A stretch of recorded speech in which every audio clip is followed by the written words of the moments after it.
Hello friends, जय श्री कृष्ण मित्रों, केम छो बधा मजामां छो ने। आज આપણે એક નવા વિડિયો સાથે હાજર થયા છે। આજે આપણે બીટ અને પાલકનો અપમ બનાવીશું। ખૂબ ટેસ્ટી લાગે છે અને એકદમ કલરફુલ બહુ સરસ છે। ગ્રીન અને એકદમ રેડ કલર જેવો લાગશે અને અપમ ખાવાની મજા આવે છે, એટલા ટેસ્ટી પણ બને છે। તો હું તમને પહેલા ઇન્ગ્રેડિયન્ટ્સ બતાવી દઉં। જો આમાં ઇડલીનું ખીરું લીધું છે મેં, અને આ ખીરું મેં ઘરે જ ક્રશ કર્યું છે। એમાં મેં 3 વાડકી ચોખા લીધા છે અને 1 વાડકી અડદની દાળ લીધી છે અને ઘરે જ ઘંટીમાં મેં ક્રશ કરી લીધું છે। અને પછી મેં એને દહીં ઉમેરીને ગરમ પાણી ઉમેરીને 5 થી 6 કલાક એને આથો આવવા દીધો છે અને પછી આપણે એનો ઉપયોગમાં લેવાનું છે। હવે એમાં 3 ચમચી જેટલા બોઇલ કરેલા વટાણા છે, એને મેં મીઠું અને ખાંડ નાખીને વટાણા બોઇલ કરી લીધા છે। 3 નંગ મરચાં સમારેલા છે।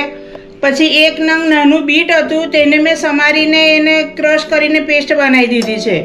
100 ગ્રામ પાલક હતી, પાલકને મેં ખાલી બોઇલ નથી કરવાના, કાચા પાનને જ એને પેસ્ટ બનાવવાની છે, એટલે કાચા પાનની મેં પેસ્ટ બનાવી દીધી છે। પછી 4 થી 5 ચમચી મકાઈના દાણા છે, 1 ચમચી આદુની પેસ્ટ છે, 2 નંગ મરચાં છે, 2 ચમચી તલ છે, અડધી ચમચી મરી પાવડર છે, મીઠું છે, સોડા છે, તેલ છે અને રૂટિંગ મસાલા છે। રૂટિંગ મસાલામાં પણ ખાલી આપણે જીરાનો જ ઉપયોગ કરવાનો છે। હવે આમાં આપણે મસાલા કરી લઈએ। જો હવે એમાં આપણે સ્વાદ પ્રમાણે મીઠું ઉમેરીએ। જો 1 નાની ચમચી મીઠું લઉં છું અને ચપટીક જ ઉમેરીએ છીએ આપણે। એમાં પછી મરી પાવડર ઉમેરી દઈએ। અડધી ચમચી આપણે જીરું ઉમેરીએ। આખું જીરું ઉમેરવાનું છે, અડધી ચમચી આખું જીરું ઉમેરવાનું છે આપણે। લીલા મરચાં ઉમેરી દેવાના છે સમારેલા। સોડા અડધી ચમચી છે તો ઉમેરી દેવાનો છે। આદુની પેસ્ટ પણ એમાં ઉમેરી દેવાની છે આપણે। અને હવે બધું આપણે મિક્સ કરી લેવાનું છે। બરાબર બધું મસાલા મિક્સ થઈ જાય ત્યાર પછી આપણે આ ખીરાના 2 ભાગ બનાવી દઈશું।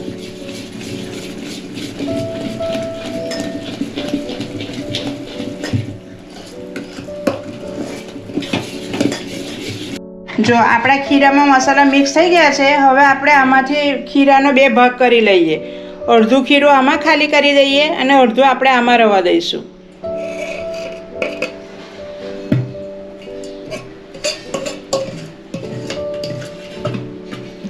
જો હવે આપણે એની અંદર એક બાઉલમાં આપણે પાલકની બીટની પ્યુરી ઉમેરવાની છે। 2 ચમચી આપણે ઉમેરીએ છીએ, જરૂર લાગે તો ફરી પાછા ઉમેરીશું।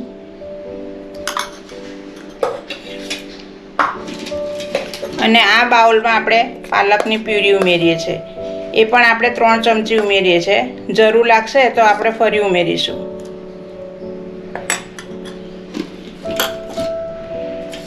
હવે એમાં આપણે થોડા મકાઈના દાણા આમાં ઉમેરી દઈએ અને બીજા મકાઈના દાણા આમાં ઉમેરી દઈએ। બંનેમાં અડધા અડધા મકાઈના દાણા ઉમેરવાના છે। મકાઈ પણ મેં બાફીને જ લીધી છે।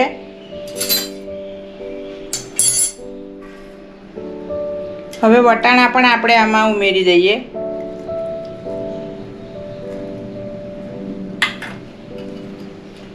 હવે આપણે મિક્સ કરી લઈએ। જો હવે એમાં આપણે વટાણા અડધા પાલકની પ્યુરીવાળા ખીરામાં ઉમેર્યા છે અને અડધા આપણે આમાં ઉમેરી દઈએ છીએ। અને ખીરાનો કલર પણ ખૂબ સરસ આપણો આવી ગયો છે। હવે આને પણ મિક્સ કરી લઈએ આપણે।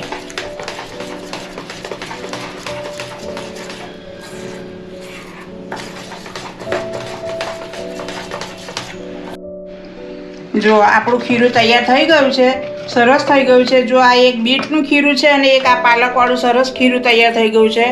હવે આપણે એના અપમ ઉતારીશું। હવે જો અમે અપમનું પેન મૂક્યું છે, હવે ગેસ ચાલુ કરીએ આપણે અને ધીમા તાપે એને ગરમ કરી લઈએ અને એને તેલથી ગ્રીસ કરી લઈએ આપણે।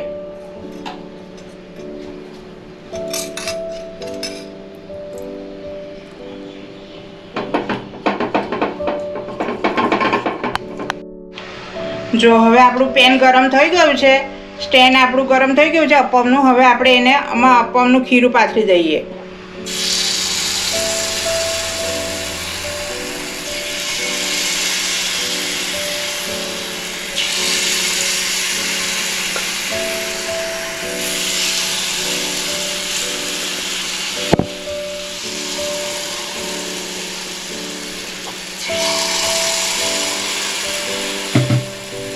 હવે આપણે પાલકનું ખીરું પાથરી દઈએ.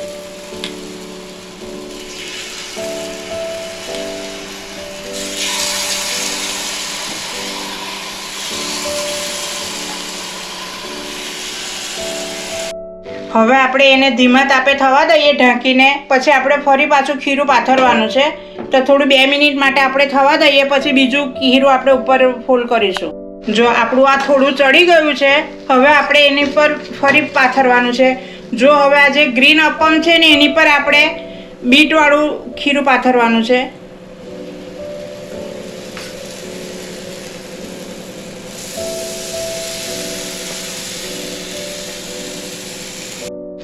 જો હવે આપણે જે રેડ કલરનું બીટવાળું અપમ છે એની પર આપણે ગ્રીન કલરનું ફોલ્ડ કરીશું.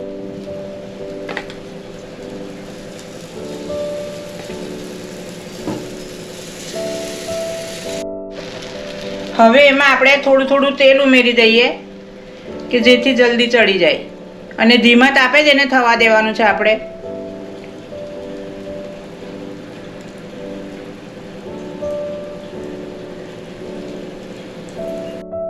જો હવે ઢાંકીને એને થવા દઈએ આપણે. જો હવે આપણે જોઈ લઈએ ચડ્યું છે કે નહીં આપણા અપમ.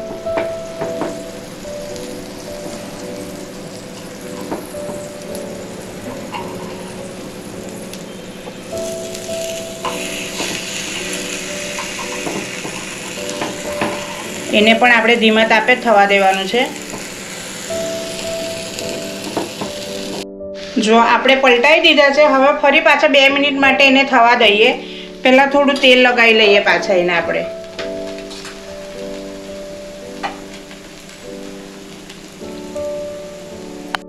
જો હવે ફરી પાછા આપણે બંધ કરીને 2 મિનિટ એને થવા દઈએ. હવે આપણે એના સાથે ખાવા માટેની ચટણી બનાવીએ છીએ. જો આમાં મેં 2 ચમચી લીલું લસણ નાખ્યું છે. હવે એમાં 4 ચમચી આપણે દાળિયા ઉમેરવાના છે. જો દાળિયા ઉમેરી દીધા. હવે એમાં આપણે લીલા મરચાં મેં લીધા છે 5-6 નંગ, એ મરચાં ઉમેરી દેવાના છે. જો હવે એમાં આપણે લીલા ધાણા ઉમેરીએ. લીલા ધાણા મેં લગભગ 50 ગ્રામ જેટલા લીધા છે. લીલા ધાણાથી ગ્રીન કલરની ચટણી ખૂબ સરસ બનશે. જો હવે એમાં આપણે 2 ચમચી દહીં ઉમેરીએ છીએ.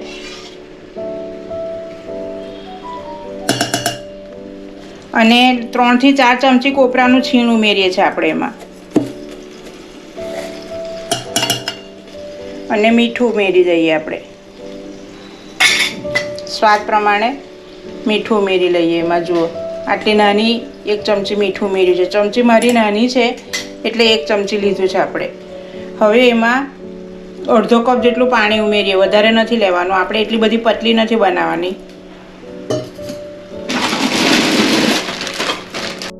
જો આપણી ચટણી તૈયાર થઈ ગઈ છે. હવે આપણે એને બાઉલમાં કાઢી લઈએ. જો હવે આપણે ચટણી ક્રશ કરી લઈએ.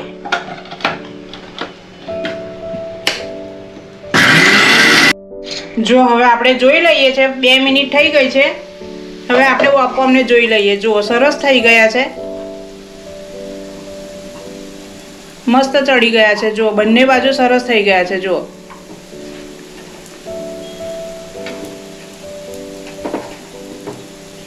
હવે એને આપણે પ્લેટમાં કાઢી લઈએ.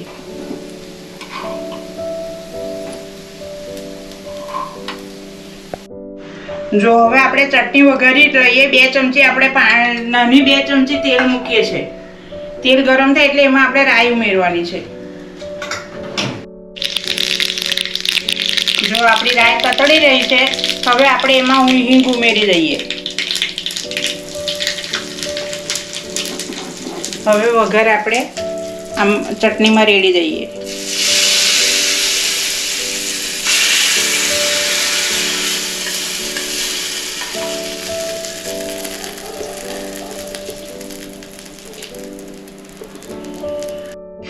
જો હવે આપણે અપમ વઘારવા માટે પેનમાં 1 ચમચી તેલ મૂકીએ છીએ આપણે. તેલ ગરમ થવા દઈએ ત્યાં સુધી આપણે અપમ ઠંડા થઈ જશે. અત્યારે જો આપણી રાઈ તતડી રહી છે. અંદર રાઈ તતડી એટલે આપણે એમાં 2 સૂકા લાલ મરચાં ઉમેરી દઈએ. ત્યાર પછી એમાં આપણે 1 ચમચી જેટલા તલ ઉમેરીએ અને એમાં આપણે અપમ ઉમેરી દઈએ. જો હવે એને આપણે મિક્સ કરી લઈએ બરાબર, એટલે તલને બધું એની સાથે કોટ સરસ થઈ જશે.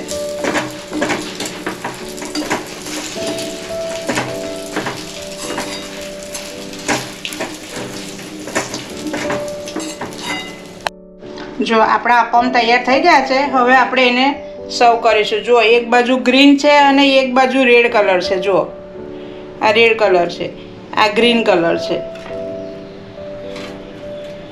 જો આ પણ ગ્રીન કલર છે.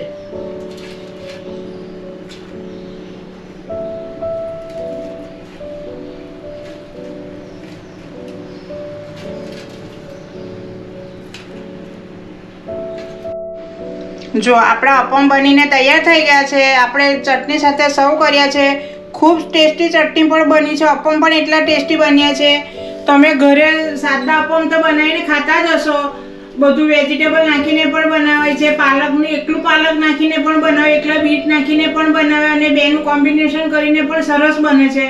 અને પાલક છે, મકાઈ છે, વટાણા છે, એમાં તમે ગાજર ઉમેરો તો ગાજર પણ છીણીને ઉમેરી શકો. તમે જેટલું ઉમેરો એટલું વધારે ટેસ્ટી બને છે. આ પણ એટલા ટેસ્ટી બન્યા છે અને ખૂબ સરસ છે. આપણે પણ એમાં મકાઈ વટાણા ઉમેર્યું છે, તો તમે પણ એ રીતે ઘરે જરૂર એકવાર ટ્રાય કરજો. ખૂબ સરસ બને છે. છોકરાઓને પણ એટલા ભાવશે, મોટાને પણ એટલા ભાવશે. તો તમે જરૂરથી બનાવજો. લાઈક પણ કરજો, કમેન્ટ બોક્સમાં લખી જણાવજો કે તમને કેવું લાગ્યું, રીત મારી ગમી કે નહીં તમને.